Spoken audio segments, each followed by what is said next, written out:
Subhanallah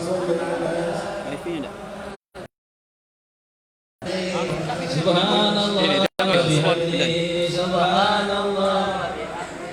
Subhanallah wa bihamdihi, subhanallah wa bihamdihi.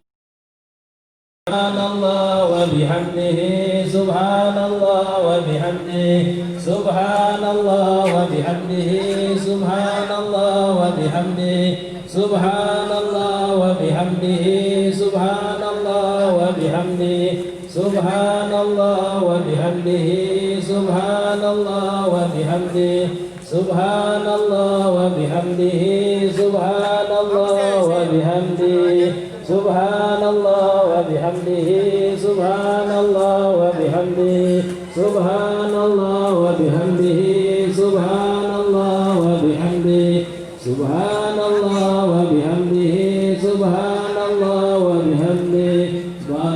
wa bihamdihi, subhanallahil azim.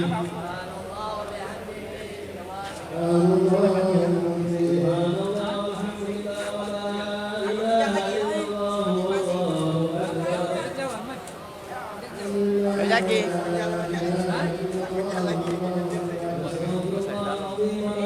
Terus sini, Be. Pagar sini, Be. Dalam, Be. Anak dari pagar, Be. Anak dekat ke.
استغفر الله. بسم الله الرحمن الرحيم. الحمد لله رب العالمين حمدا يوافي نعمه ويكافئ مزيدا. يا ربنا لك الحمد كما ينبغي لجلالك الكريم بسلطانك. اللهم صل وسلم على سيدنا محمد في الاول والاخر، وصل وسلم على سيدنا محمد في النبي المرسلين، صل وسلم على سيدنا محمد في الوقت الاخير، وصل وسلم على سيدنا محمد في الملأ الاعلى الى يوم الدين. صل وسلم على سيدنا محمد حتى تلقى الله عليها وانت خير الوارثين. صل وسلم على سيدنا محمد عبدك ورسولك النبي وعلى اله وصحبه اجمعين. اللهم اجعل اوصينا وتقبل ثوابنا واجعلنا من القران العظيم، وما هللناه من لا اله الا الله، وسبحان الله بحمده، وقلنا يا الله يا الله. وصلينا وسلمنا على عبدك نبينا محمد صلى الله عليه وسلم في هذه التربه المباركه، في هذه الليله المباركه، هديه منا واصله ورحمه منك نازله، رحمه غفرة نهدي نقول ثوابها من غير رسولنا من شفينا قرة عيننا سيدنا رسول الله محمد بن عبد الله صلى الله عليه وسلم وأهل بيته وأزواجه وذريته وأنصاره وأصحابه أحباب أجمعين. ثم إلى أرواح أبسالة الأولى من أهل المعنى البغي وأهل زنبق بلاد أجمعين، وإلى أرواح رسالة المنكر من أهل حضر الموت كله، خصوصا سيدنا مولانا مهدي الله بن سعود الله بن موسى، سيدنا صلى الله عليه وسلم مقدم محمد بن علي العالمي، سيدنا عبد الرحمن بن سداد وأولاد بن ثم إلى رجل ساعة من هذه البلاد فلمن دار السلام كلهم أجمعين، خصوصا هؤلاء الرجال آباؤنا وأجدادنا أسلافنا أهل هذه التربة كالبنقة كلهم أجمعين. وإلى أرواح كافة أولياء الصوفية المكان مشارق الأرض إلى مغربها برها وبرها، من المعلم قلوبنا في أسر قلوبنا في حضر الأذكار والأمراض والأحزاب والنصر والصلوات والوداع والمنجات لهم أجمعين. ثم إلى أرواح والدينا ووالديكم وأمواتنا وأماتكم وأموات المسلمين أجمعين. أوصل اللهم ثواب ذلك منا إليهم. اللهم جل الجلال بين أيديهم، اللهم جل فكاكا لهم من النار وإجابة لهم من النار سترا لهم من النار. اللهم اغفر لهم وارحمهم وعافهم وارحمهم. اللهم اغفر لهم وارحمهم وعافهم وارحمهم. اللهم اغفر لهم وارحمهم وعافنا وارحمهم. في قبورهم روحا والريحان والبشارة والأمل وبشرى الرضوان، واجعل قبورهم روضة من رياض الجنان. اللهم اعد علينا من بركاتهم وأسرارهم وأنوارهم وعلومهم كراماتهم وفاتهم في الدين والدنيا والآخرة. رب فانفعنا ببركاتهم واهدنا الحسنى بحرمتهم وأمتنا في طريقتهم ومعافاة من الفتن. رب فانفعنا ببركاتهم واهدنا الحسنى بحرمتهم وأمتنا في طريقتهم ومعافاة من الفتن. رب فانفعنا ببركتهم واهدنا الحسنى وأمتنا في طريقتهم ومعافاة من الفتن. اللهم يا محول الأحوال حول حالنا والمسلمين سدى البلد خاصة أهل بلد خاصة إلى أحسن الحال نجمل الحال بحقك يا الله يا عزيز المتعال، وبحق مولى بلال وهؤلاء الرجال يا رب بهم وبآلهم من أجل بالنصر وبالفرج. ربنا اغفر لنا ولإخواننا الذين سبقونا ولا تجعل في قلوبنا غلا للذين آمنوا ربنا إنك رؤوف رحيم. ربنا آتنا في الدنيا حسنة وفي الآخرة حسنة وقنا عذاب النار. صلى الله على سيدنا محمد النبي الأمي وآله وصحبه وسلم. الحمد لله رب العالمين.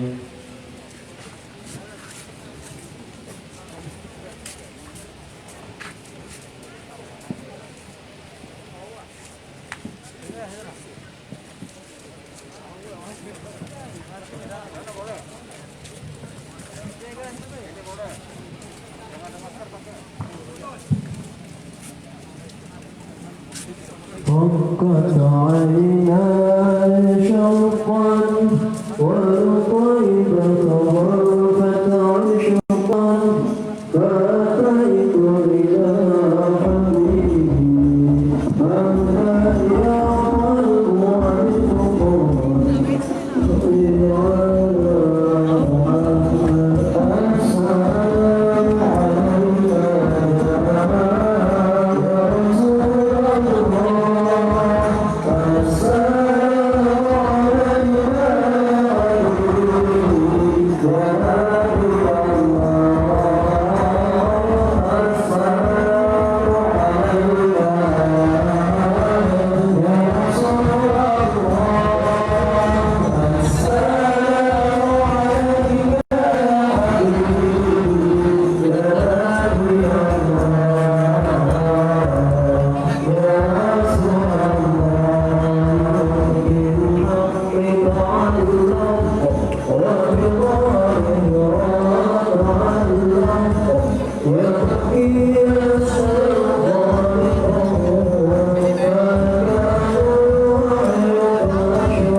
عليه وعلى آله صلى الله عليه.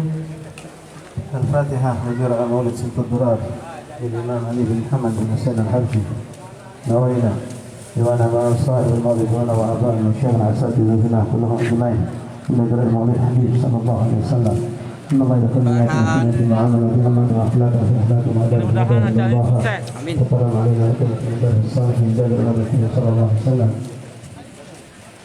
إن الله بركات هذا المجلس المبارك ويصرف عنا ولنا بالقضاء المعروف سقمنا والختام ورحمة من الله لا يذكرنا بقول والافتاء علينا أن تكون الصالحين ويرزقنا بركات إن الله يشفينا رضانا إن الله يرزقنا التقوى والاستقامة ويكرمنا في مخلوقاتنا وإلى حضرة النبي. فاتحة.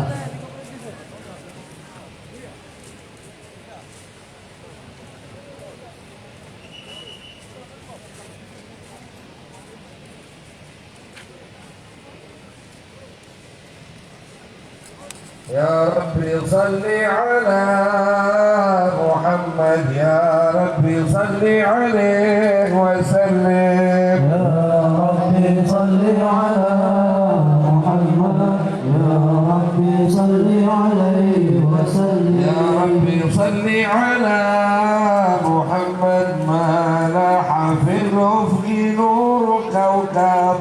يا ربي صل على محمد يا ربي صل عليه وسلم. يا ربي صل على محمد الفاتح الخاتم المكرم.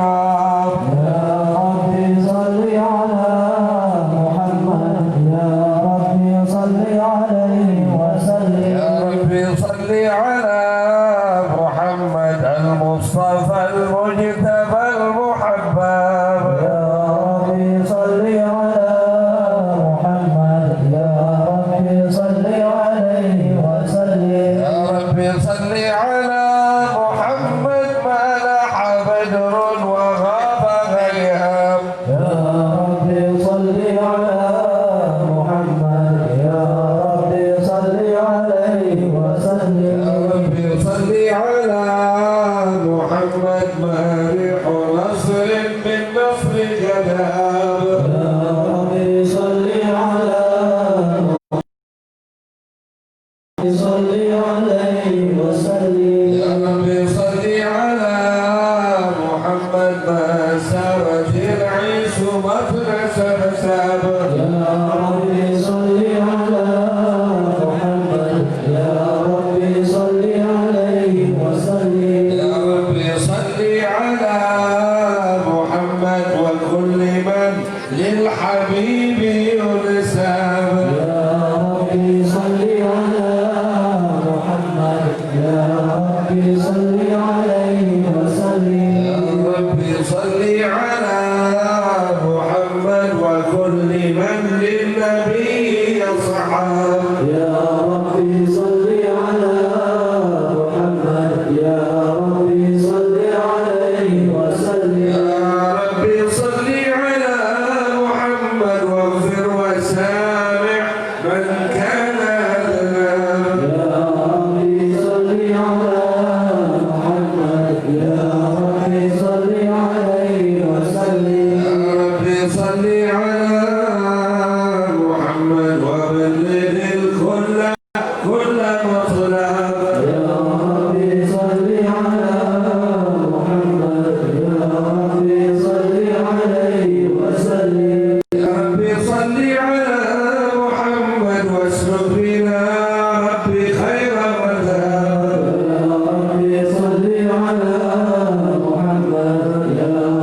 أعوذ بالله من الشيطان الرجيم. بسم الله الرحمن الرحيم. إنا فتحنا لك فتحا مبينا ليغفر لك الله ما تقدم من ذنبك وما تأخر ويتم نعمته عليك ويهديك صراطا مستقيما وينصرك الله نصرا عزيزا. يا أيها النبي إنا أرسلناك شاهدا ومبشرا ونذيرا وداعيا إلى الله بإذنه وسراجا منيرا. إن الله وملائكته يصلون على النبي يا أيها الذين آمنوا صلوا عليه وسلموا تسليما. اللهم صل وسلم وبارك عليه وبارك عليه وعلى آله. بسم الله الرحمن الرحيم. الحمد لله القوي سلطانه الواضح برهانه المبسوط في الوجود كرمه وإحسانه تعالى مجده وعظم شانه. خلق الخلق لحكمة وطاع عليها علمه وبسط لهم من فائدة المنة ما لربه في أقداره الجسمة فأرسل إليهم أشرف خلقه وأجل عبيده رحمة. تعلقت إرادته الأزلية بخلق هذا العبد المحبوب فانتشرت آثار شرفه في عوالم الشهادة والغيوب. فما أجل هذا المن الذي تكرم به المنان وما أعظم هذا الفضل الذي من حضرة الإحسان صورة كاملة ظهرت في هيكل محمود فتعطرت بوجودها أكناف الوجود وطرزت برد العوالم بطراز التكريم. اللهم صل وسلم أشرف صلاة وتسليم على سيدنا ونبينا محمد رؤوف رحيم. اللهم صل وسلم وبارك عليه وعلى آله.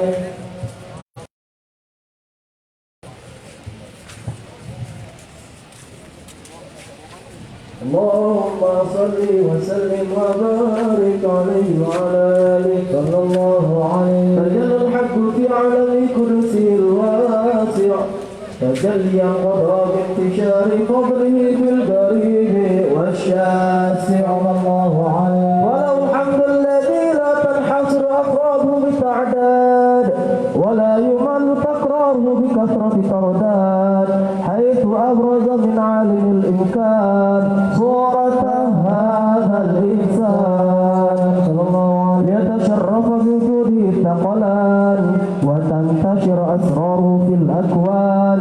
فما من سر اتصل به قلب مريد إلا من سوابغ فضل الله على هذا العليم صلى الله عليه. يا لقلب سروره توالى بحبيب عم الأنام نوالا جل من شرف الوجود بنور غمر الكون بهجة وجمالا صلى الله عليه. وترك في الحسن على مقام وتناهى في مجره وتعالى لحظت العيون فيما اجتنته بشرا كاملا يزيله ضلالا وهو من فوق علم ما قد رأته رفعة في شؤونه وكمالا. فسبحان الذي أبرز من حضرة الامتنان ما يعجز عنه في اللسان ويحار في تعطر معانيه الجنان.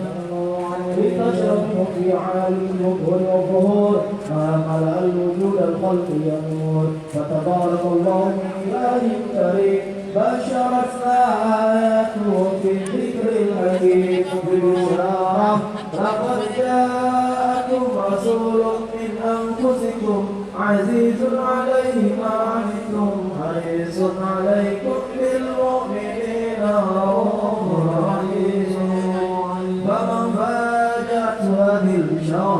وتلقوها بقلب سليم فقد هدي إلى صراط مستقيم. اللهم صل وسلم أشرف صلاة وتسليم على سيدنا ونبينا محمد الرؤوف الرحيم. اللهم صل وسلم وبارك عليه وعلى آله. اللهم صل وسلم وبارك عليه وعلى آله صلى الله عليه. أشهد أن لا إله إلا الله وحده لا شريك له ذلك الإنسان عما تضمنه الجنة من التصديق بها والإيمان بها بالصدور من الإيمان جواهره فتدور على أهل اليمين من سر ذلك الإذعان والتشبيه بشوائره صلى الله عليه. وأشهد أن سيدنا محمدا العبد الصادق في قوله وفعله المبلغ عن الله ما أمره بتبليغه لخلقه من فرضه ونحله عبد أرسله الله للعالمين بشيرا ونذيرا فبلغ الرسالة وأدى الأمانة وهدى الله به من الأمة بشرا كثيرا فكان في ظلمة الجهل للمسترسلين سراجا وقمرا عظمها من منة تكرم الله بها على البشر وما أوسعها من نعمة انتشر سرها في البحر والبر. اللهم صل وسلم وأجل الصلوات وأجمعها وأزكى التحيات وأوسعها على هذا العبد الذي وفى بحق العبودية وبرز فيها في خدعة الكمال وقام بحق الربوبية في مواطن الخدمة لله وأقبل عليه غاية الإكرام. صلاة يتصل الروح المصلي عليه به فينبسط في قلبه نور سر تعلقه وحبه ويتنبه بها بعناية في حزبه وعلى آله وصحبه الذين ارتقوا سوة المجد بقربه وتبيعوا بما الشرف تسليم وحبه لا قال يشرف الله مسكين. اللهم صل وسلم على سيدنا ونبينا محمد الرؤوف الرحيم. اللهم صل وسلم وبارك عليه وعلى آله. مولاي صل وسلم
Was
صلى الله عليه. أما بعد فلما تعلقت إرادة الله في العلم القديم بظهور أسرار التخصيص للبشر الكريم بالتقديم والتكريم القدرة الباهرة بالنعمة الواسعة والمنة الغامرة وانفلقت بيدة التصوير في العالم المدرك الكبير عن جمال مشهود بالعين حاول لوصف الكمال المطلق والحسن التام والزين فتنزل ذلك الجمال الميمون في الأسلام الكريمة والبطون وما من صدق وما إلا وتمت عليه من الله النعمة وهو الكرام الذي يتنقل في بروجه ليتشرف به باستقباله وموضع خروجه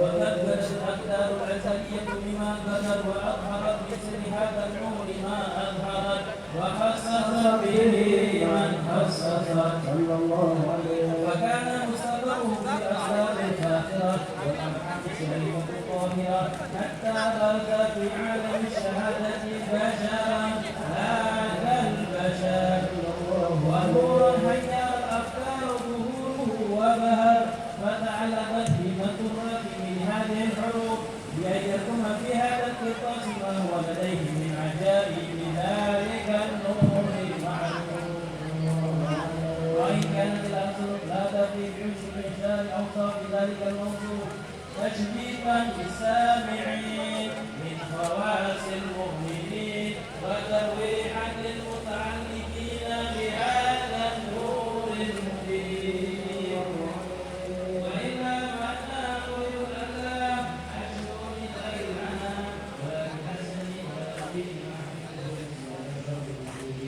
وما أمره الله به في قوله من الفضل الذي عام العالمين صلى الله عليه وبقيت رايته في الكون منشورة على مر الأيام والشهور والسنين داعي التعلق بهذه الحضرة الكريمة ولاعب التشوق إلى سماع أوصافها العظيمة ولعل الله ينفع به المتكلم والسامع ويدلان بشفاعة هذا النبي الشافع ويتروعان بروح ذلك اللهم صل وسلم أشرف الصلاة والتسليم على سيدنا ونبينا محمد الرؤوف الرحيم اللهم صل وسلم وبارك عليه وعلى اللهم صل وسلم وبارك عليه وعلى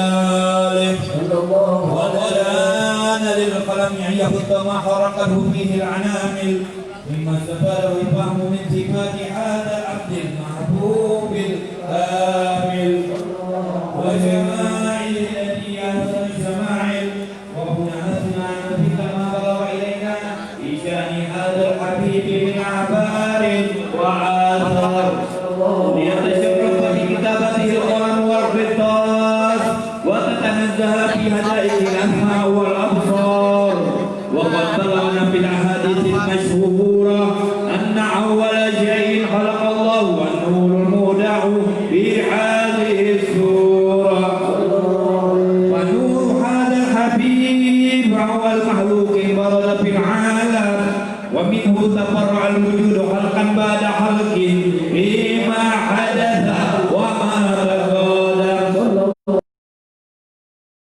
بسند عن جابر بن عبد الله الأنصاري رضي الله عنهما قال قلت يا رسول الله بأبي وأمي أخبرني عن أول شيء خلق الله قبل الأشياء قال يا جابر الله خلق قبل الأشياء نور نبيك محمد صلى الله عليه وسلم من نوره وقد ورد من حديث أبي هريرة رضي الله عنه أنه قال قال رسول الله صلى الله عليه وسلم كنت أول النبيين في حلقي وآخرهم في البعث وقد تعددت الروايات بأنه أول حلق وجودا وأشرفهم مولودا ولما كان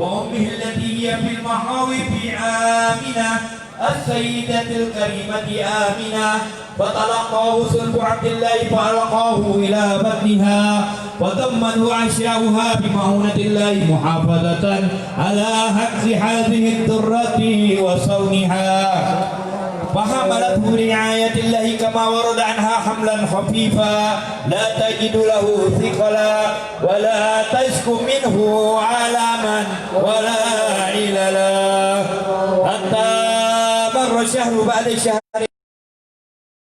وظهوره إلى عالم الشهادة لتنبسط على أهل هذا العالم قيودات فضله فيه آثار مجده الصميم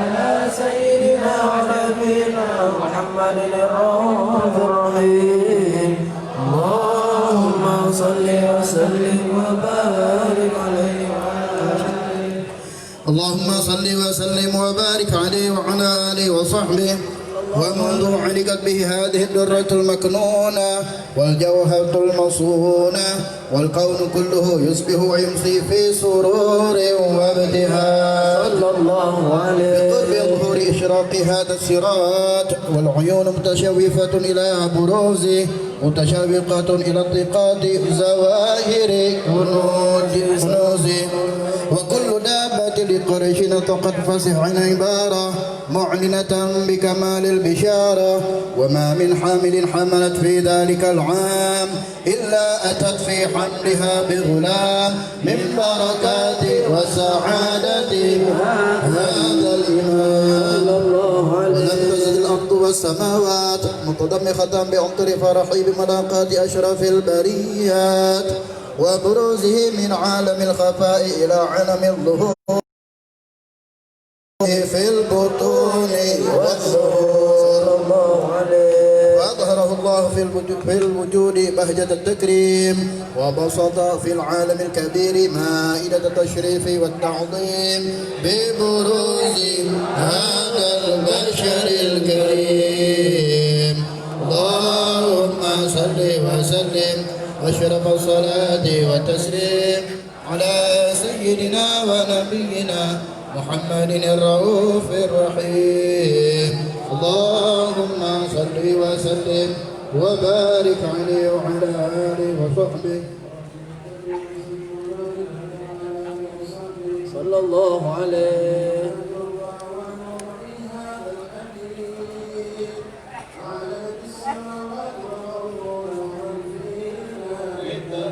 صلى الله عليه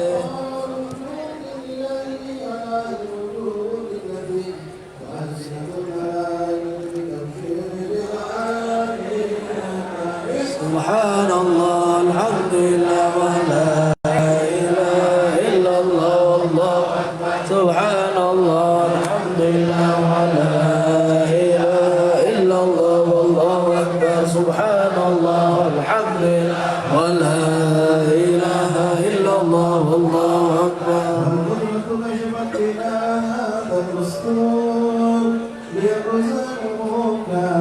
في عالم الظهور نورا فاق كل النور صلى الله عليه على من أتم الله عليه النعمة من خواص الأمة وليهمة أبي سبيلنا من المسعود ومشاركنا في هذا السباق المغلوب الله عليه بالله سيدة مريم وسيدة آسيا والعروة من النور العين من رسم قوله من الشاب بالكسمة الوافية صلى الله عليه وسلم الذي رتب الله على وجوده وجود هذا المولود فوق صدق الأمان من النور الأنور وبرز الحامد المحمود إلى لله العظيم وسجود صلى الله على محمد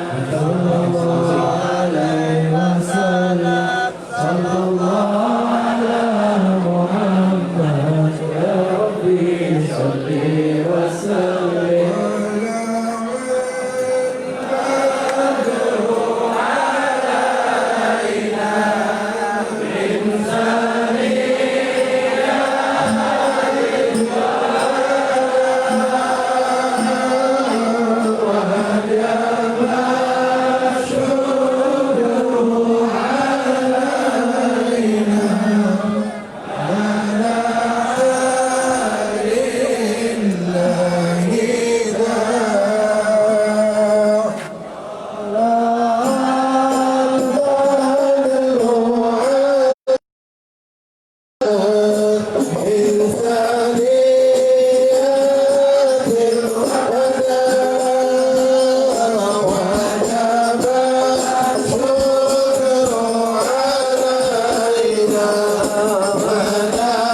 الصلاة على النبي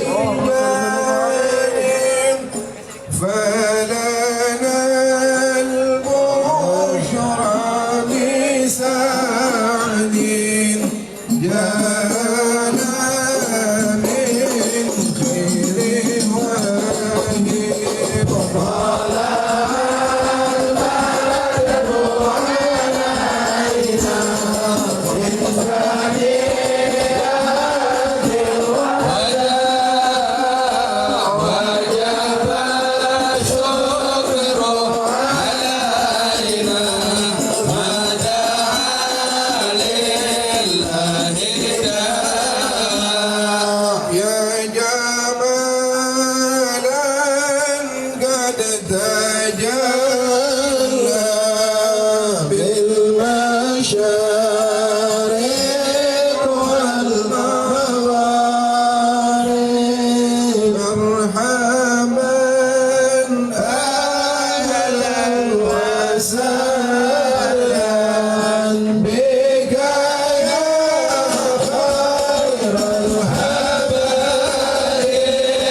Video.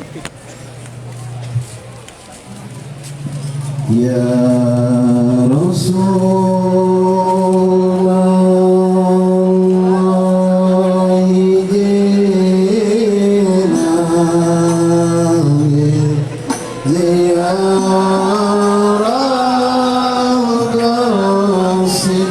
قاصدين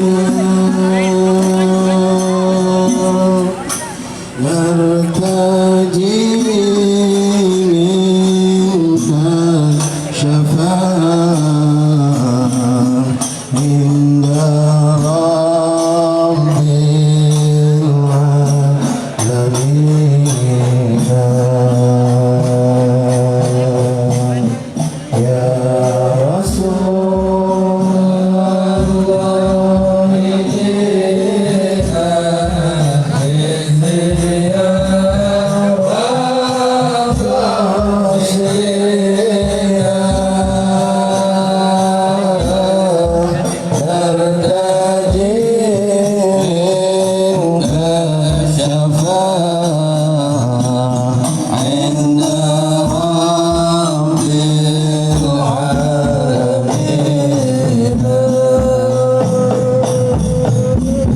أشرق البدر علينا واختفى بدر التمام مثل حسنك ما رأينا بالعراق والشام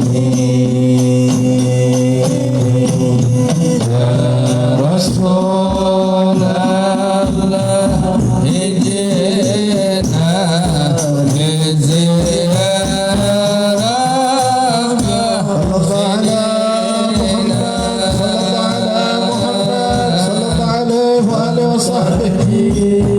منك شفاعة عند رب العالمين ربي فاجعل مجتمعنا غايته حسن الختام واعطنا ما قد سألنا من عطاياك الجسام يا رسول الله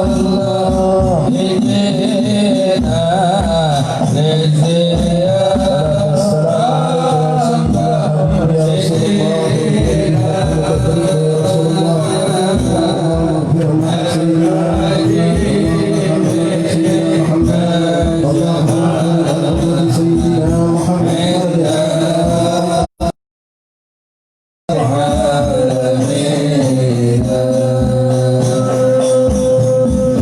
وكريم الأرواح منا بلقاء خير الأنام وبلغ المختار عنا من صلاة وسلام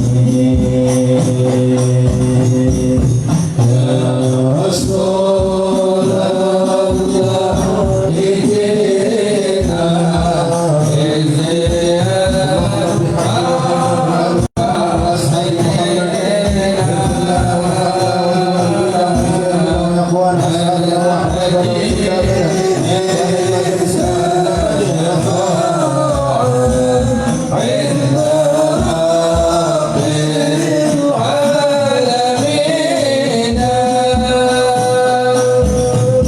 صلى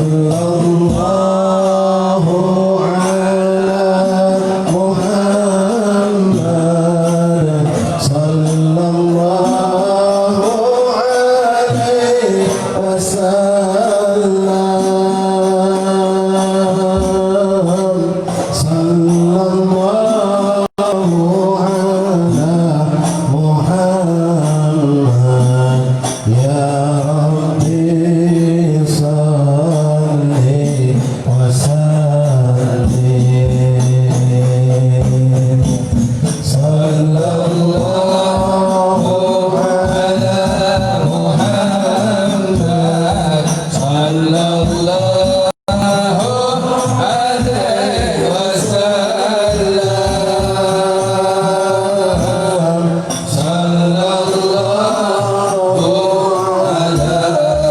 على محمد يا ربي صل وسلم.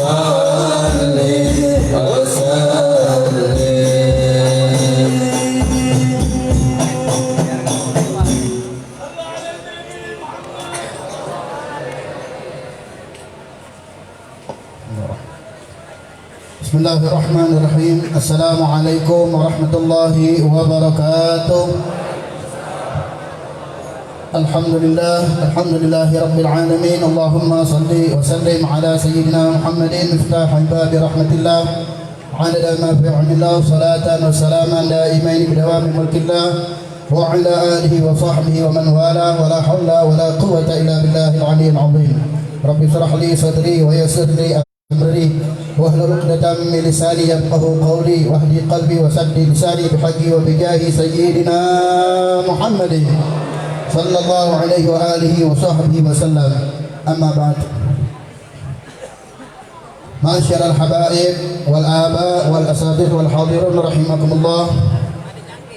Pertama-tama marilah senantiasa kita memanjatkan puji syukur kita kehadirat Allah Subhanahu wa taala, yang mana pada malam hari yang berbahagia ini Allah Subhanahu wa taala mengumpulkan kita di tempat yang baik, di tempat yang mulia, bersama orang-orang yang mulia untuk memperingati daripada hari kelahiran seorang yang makhluk yang dimuliakan oleh Yang Maha Mulia, yakni hari kelahiran baginda Rasulullah sallallahu alaihi wa alihi wasallam, yang mana pada malam hari ini malam ke-15 daripada rangkaian Majelis Maulid Arba'in. Mudah-mudahan hadirnya kita pada malam hari ini, yang mana Allah Subhanahu wa taala kumpulkan kita di salah satu tempat yang mulia, di pemakaman daripada para aulia, para salihin di Kampung Kecil ini. Mudah-mudahan dengan berkah kita memperingati hari kelahiran baginda Rasul sallallahu alaihi wa alihi wasallam, dan juga kita berharap daripada berkah daripada aulia salihin yang dimakamkan di tempat ini. Mudah-mudahan Allah Subhanahu wa taala senantiasa mencurahkan rahmat, taufik dan hidayahnya kepada kita semua, dan tidaklah kita keluar daripada tempat ini kecuali segala dosa dan kesalahan kita diampuni oleh Allah Subhanahu wa taala. Segala hajat-hajat kita dikabulkan oleh Allah Subhanahu wa taala. Segala bala dan musibah, segala macam penyakit diangkat oleh Allah Subhanahu wa taala, dan kita semua dimatikan dalam keadaan husnul khatimah setelah dipanjangkan umur dalam taatan kepada Allah Subhanahu wa taala. Amin ya rabbal alamin. Salawat serta salam pada junjungan kita besar Muhammad sallallahu alaihi wa alihi wasallam beserta keluarga dan sahabat-sahabat beliau. Sambil kita duduk, sambil kita mendengar, sambil pula lisan kita bersalawat kepada baginda Rasulullah sallallahu alaihi wa alihi wasallam. Allahumma salli wa sallim wa barik alaihi wa ala alihi wasallam. Masyarul hadirin rahimakumullah, sebagaimana biasanya sebelum kita mendengarkan daripada kata sambutan dan juga Matul Hasanah, kami akan mengumumkan peringatan Maulid pada malam-malam berikutnya. Untuk malam besok 16 Rabiul Awal, peringatan Maulid akan diadakan di rumah Sayyid Al-Habib Abdurrahman bin Muhammad Al-Munawwar, bertempat di Kampung Al-Munawwar 13 Ulu. Kemudian untuk malam berikutnya, malam Selasa, malam yang ke-17 daripada bulan Rabiul Awal, peringatan Maulid akan diadakan di Majelis Dalailul Khairat, bertempat di Golden Spike di Jalan Veteran. Kemudian untuk malam berikutnya, malam yang ke-18 atau malam Rabu, peringatan Maulid akan diadakan di Masjid Istiqomah atau di Majelis Al-Muhtadin, bertempat di Jalan Merdeka 22 Ilir. Adapun untuk peringatan Maulid pada sore hari besok tanggal 1 November atau bertepatan dengan tanggal 1 November atau bertepatan dengan tanggal 16 Rabiul Awal, peringatan Maulid akan diadakan di Mushola At-Thayyibah, bertempat di Kampung Sungai Bayas atau di samping Gedung Ba'alawi. Demikianlah masyaallah hadirin pengumuman peringatan Maulid untuk malam hari dan sore hari. Marilah sama-sama kita dengarkan daripada kata sambutan dan juga matul hasanah, namun diawali dengan matul hasanah yang akan disampaikan oleh Fadilul Ustaz Sayyid Hasan bin Zain bin Syihab. Kemudian dilanjutkan dengan kata sambutan daripada pengasuh majlis yang akan disampaikan oleh guru kita Fadilul Ustaz Al-Habib Syukri bin Ali bin Syihab. Fa'alaihi falyatafaddal mashkura. Sallallahu ala Muhammad wa dhkuru salah ala nabi.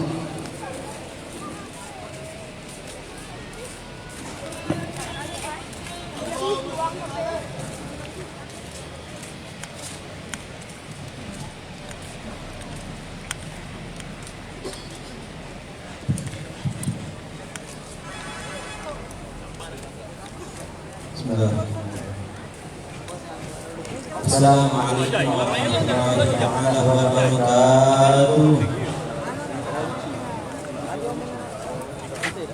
Alhamdulillah. Alhamdulillahilladzi hadana li hadza wa ma kunna wa asyhadu an la ilaha illallah wahdahu la syarika lah.